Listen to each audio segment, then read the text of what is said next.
probably the biggest, hardest question that any creative person can be asked is this doozy. Where do you get your ideas? The question is a tough one because the questioner is, in essence, asking for the source of your creative powers, for a direct tap into the wellspring of your inner being. Fortunately, I've got the word of somebody a lot smarter and more creative than me to help me answer that question.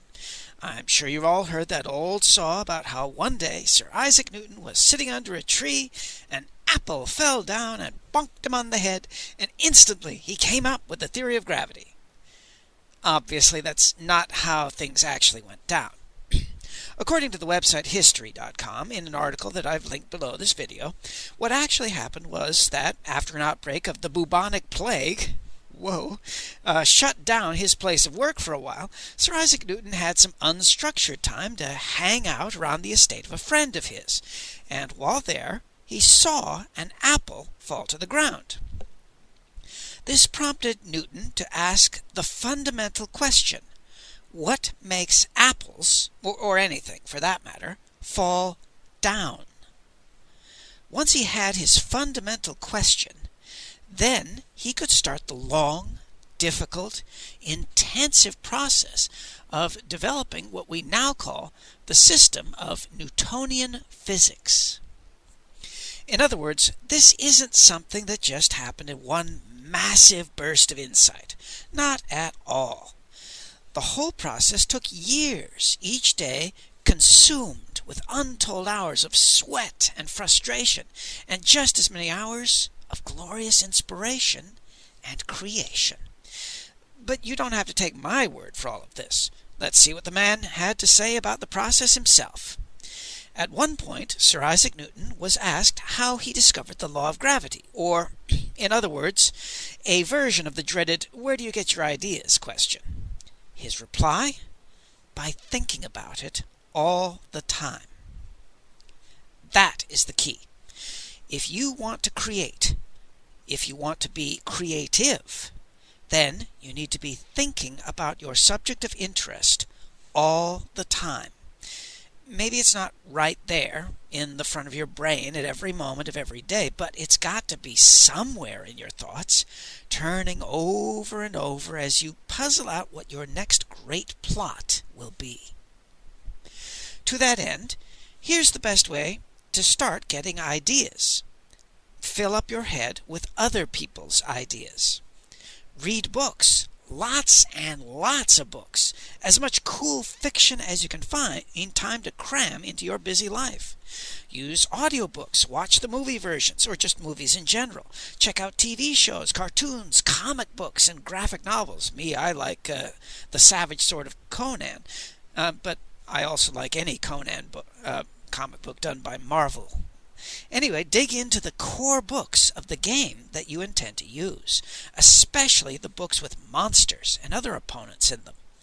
And as you do all of that, ask yourself the big seminal question: how would what I've read or heard or watched fit into a role-playing game? But there's a big fear that lots of creative people have: originality.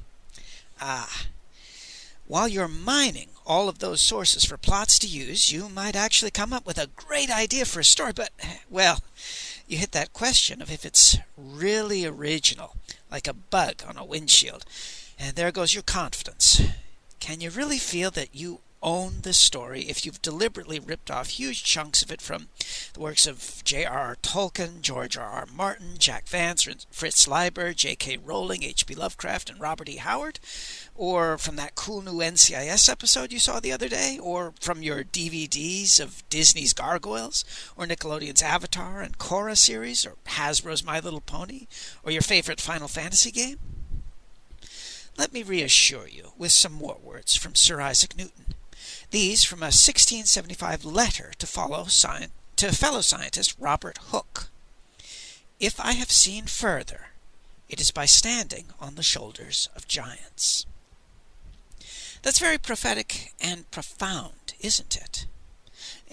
So, honestly though, I like the way good old Ben Franklin put it a whole lot better though. Originality is in the art of concealing your sources. I'm serious there. Nobody's really truly original. Way back in prehistoric times, when the first artists were painting on cave walls, even they weren't being really original. They were drawing stuff that they saw in the world around them, using that as their source of inspiration. Though I'll admit, whoever it was who did the Lungemans statue found in the German Alps, dating from the Ice Age, was taking some serious creative liberties, because as far as I know, that's not anything seen directly in nature, and yeah, I've included links to what that is down below as well. Turns out that furries are older than dirt.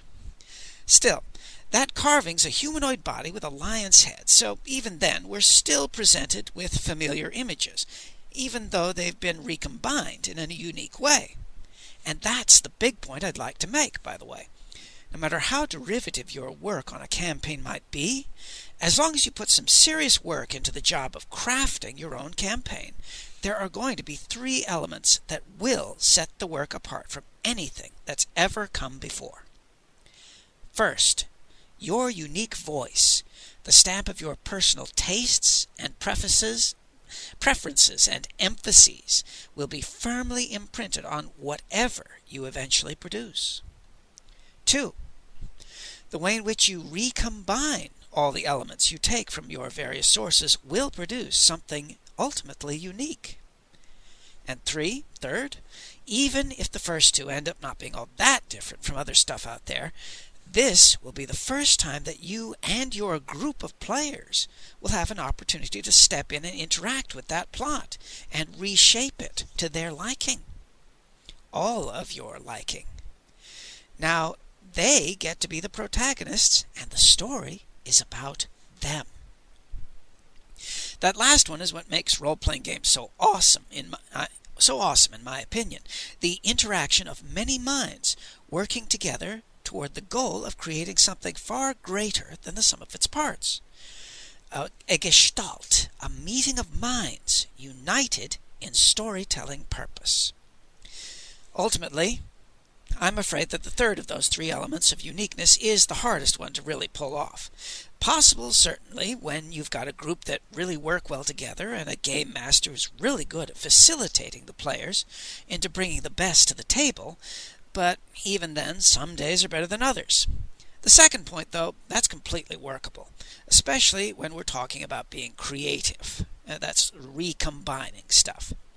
See, one of the fastest, simplest, most effective ways to develop a role-playing plot is to take the works that you've decided to use as your sources of major inspiration, and then to break them down into their component elements. And finally, to recombine those elements in a way that answers the big role-playing questions. In what ways can I relate this to my players? What do I need to do to make this fit into the overarching story? Professional folklore studies do exactly this, by the way, in a system called the Arne-Thompson-Euther Index, or the ATU Index. Again, there's a link to the Wikipedia page telling you all about it below. You remember what I said about there not being any real creativity? Well, the ATU Index basically proves it. Instead of bothering to list off the plot points in a story, instead, the index has assigned every major plot element with an identification code, which can be combined to present a specific folk story or folktale. For example, Cinderella is 510A, which serves as a shorthand way to point out all the different elements that go into the story, with additional alphanumeric codes contained within the story description to further indicate more specific plot points within the story as a whole, which might be switched in or out according to the version of the story being told. In the same way, you can take a story and boil it down to its essential elements. Most of these are pretty universal and can be applied to a plethora of different settings and game systems. The only real question, then, is one of detail, as in how long of a story do you want to tell, or even more specifically, how long is your campaign going to be? In my personal experience, there are typically 2 sorts of games that you might run as a game master. The first are pickup games, one-shot adventures that should take up only a single session of between 2 to 6 hours. These might be done at conventions or as a way of initially introducing yourself and your players to each other, or in expo fashion at your local game shop after passing around some flyers to drum up interest, or in online chat rooms where you never know who's going to be present from adventure to adventure, or just to give your normal gaming group a fun little change of pace. For games of this length, you want to focus on the core elements as much as possible, and don't put too much elaboration, because there just won't be time for it.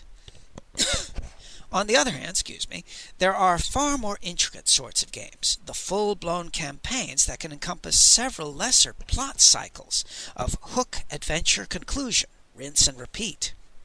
The major difference between this sort of game and the shorty games I just finished describing is a matter of considering how much stuff lies between the player's starting point and their ultimate end goal.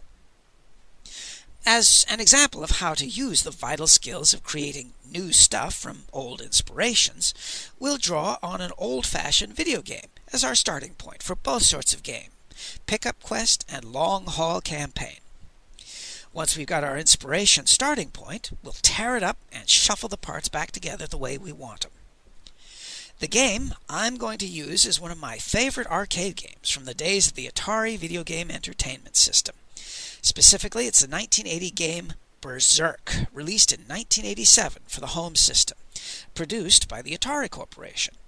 I've put a link to this game's manual down below, and I seriously recommend you check it out because, holy crap, that art is awesome. Okay, fangasm aside, here's the rundown of the plot, summarized straight from the manual. You've crash-landed on an alien world filled with electrified walls and homicidal robots, and you have to navigate your way through this endless labyrinth, all while being pursued by the master of this twisted world, the dread Evil Atu. Oh, Evil Atu.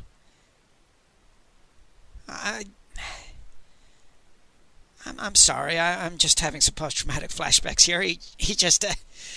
He's always smiling, and he never stops.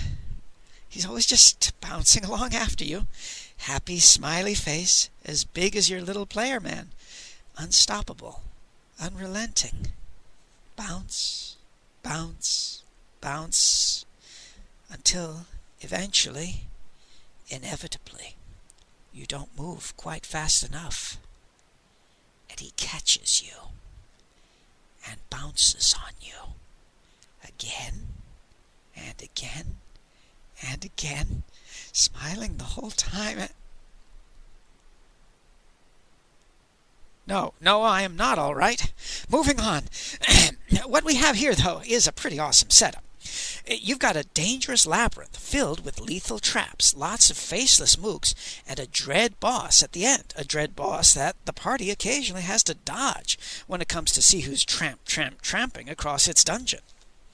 Take out the eventual inevitable death element and the final boss invincibility, unless you're playing something like Paranoia or Call of Cthulhu, of course, and you've got everything you need for a game of any length. Cthulhu? Cthulhu? Chulath? I don't know. Anyway, just for sake of argument, let's say that we keep the original science fiction setting. So you've got your party of player characters. They've landed on an alien planet, and now they're stranded. The entire world is now dominated by a demented psychic cyborg.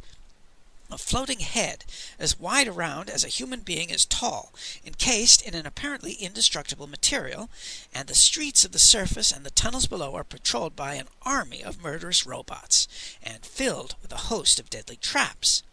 We might draw on the film The Cube for some really nifty examples of the sort of death traps that can be placed in apparently nondescript rooms.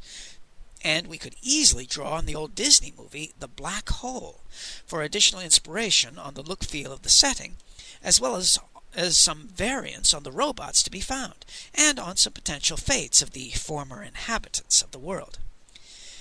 Let's make the assumption that this is a winnable scenario, unlike the original game in the arcade and home version. Difficult, but winnable. Once we've got that starting assumption in mind, we've got a bunch of questions that we need to answer. Questions like, can Evil Atu be defeated?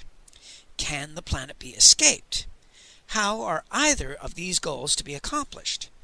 Are there other survivors on the planet? What is the history of this world? Or, in other words, how did things get like this? The answers to all of those questions might easily be interrelated. So let's say that this is just a one-shot. In that case, the party won't have a lot of time to level up or anything like that, and we probably don't have a lot of time to do much dialogue with NPCs. So the game will be mostly focused on running and hiding, with occasional limited combat and constantly staying on the run from evil Atu. Sci-fi horror at its finest. While running and hiding, the party will have to figure out which of the two winning scenarios that you, the game master, have built into the plot. And when they figure out which one is viable, or both if you want to give them a nice dilemma, they can start to pursue its ultimate finish. Either find the parts they need to repair their ship, or find the master power center for the planet and shut it off, killing Atu and deactivating his robots, and freeing the enslaved inhabitants of the planet from their cybernetic slavery. Which, of course, means that the party can then fix their ship without having to worry about being gunned down by psychotic robots, or bounced on by evil Atu. No, moving on. Sorry. A campaign-length version of this sort of campaign would start out just like the short stuff scenario, with the party spending most of their time running and hiding and trying to survive. Eventually, they'll start to power up, though of course how much depends on what game system we'll use for the campaign. In time, they'll develop the tools and talents they need in order to become more competent. They'll find ancient relics from bygone days, essentially magic items in that sci-fi setting, discover the remnants of the ancient civilization that produced Atu and his evil, perhaps run across survivors, a slave species that Atu has dominated for anywhere from decades to centuries, when they once were such a great race of technologists who can now only dare to dream of freedom, until the party shows up. Maybe there are a few former crash-landing survivors as well, stuck there, just like the party. Survivors like this might actually make handy sources for replacement player characters in case some of the party don't make it through the various dangers of this world. Just like that, by asking a few key questions, just like Newton and his question about what makes an apple fall down, and from puzzling out the answers and not being afraid of the hard work that will come with getting full and complete answers, including research into other sources, like the two films I mentioned, we've right away got the beginnings of a workable game, and we can tailor its detail to match the exact length that we need our game to run. In case you were wondering, I made up this scenario pretty much while I was typing this script out over the course of about an hour. As long as the game system we decide to use has a handy set of baddies and traps already pre-made and ready for use, then all we have to do is note when and where and how the party encounters the specific mooks and messes that they'll have to traverse. Now that would be a cool game. Mooks and messes. But anyway, that can save us loads of time that we can then spend on building appropriate maps, working on a more detailed backstory, and figuring out the specifics on the NPCs that your players are likely to encounter, including memorable villains besides Evil Atu, that is. He's quite memorable enough all on his own. The best part of breaking stuff down into its component parts, though, is that you can easily repurpose this plot into other genres. With enough reskinning of setting and encounters, plus adjusting the NPCs and the specific setting history enough to make them more unique, your players might not even realize what you've done, even if you've used the overall plot before. In this case, let's say we wanted to play Dungeons & Dragons instead. Well, Atu can obviously be switched out with a beholder, who likes to check up on his minions, and has replaced one or more of his eyes' powers with powers to create and control the undead, or enslave other creatures to its will. The creature might have charmed enough members of the original civilization that built its labyrinth into thinking that it was a helpful creature, and used its influence to dominate that society, and eventually turn it into creating a terrible labyrinth from which the beholder could found the beginnings of an empire. Now the party has gotten word of a malevolent creature, or perhaps they stumbled across the dungeon in their travels, and the beholder decided to trap them inside its labyrinth so that they couldn't warn anybody else. just like that, we've got a fine and dandy fantasy dungeon crawl, and we can populate that dungeon with both the remnants of the ancient civilization that the beholder dominated, and with its various loyal monstrous minions. Steal a bunch of stuff from the old SSI game, Eye of the Beholder, possibly swiping things from the other games in the series as well for some spice. Switch out the dwarves and giants and drow, and whatever with ancient races of your own choosing. Then replace Xanathar with your own evil beholder overlord, and you've already got most of your work done for you. And so forth. What I've covered is, of course, just the basics of the skill of breaking stuff into its component parts, then recombining it into new constructions, crafting the beginnings of new stories that you can tell through your games at the table with your friends and fellow players. Now that you know about the skill, though, you can start to develop it further, taking time to start realizing all the inspirations that surround you, just waiting to be tapped. Seriously, if Gary Gygax was willing to rip off an A.E. Van Vogt novel, Voyage of the Space Beagle, for the Displacer Beast, and this weird unidentified critter in a bag of cheap plastic prehistoric monsters for the Rust Monster, then there's absolutely no reason why you can't rip off anything and everything that inspires you. Pick your favorite books, movies, comics, and cartoons, and start asking the critical question, what can I do to make this into a role-playing game? Or to be even more specific, how can I fit this story into my role-playing game? I hope that this video was useful to you. The next video will be about doing research, including the fine art of taking notes. If you found anything presented here to be of use and would like to see more, please hit the like and or subscribe buttons. And so, with all of that said, and all of that done, I wish you all the very best.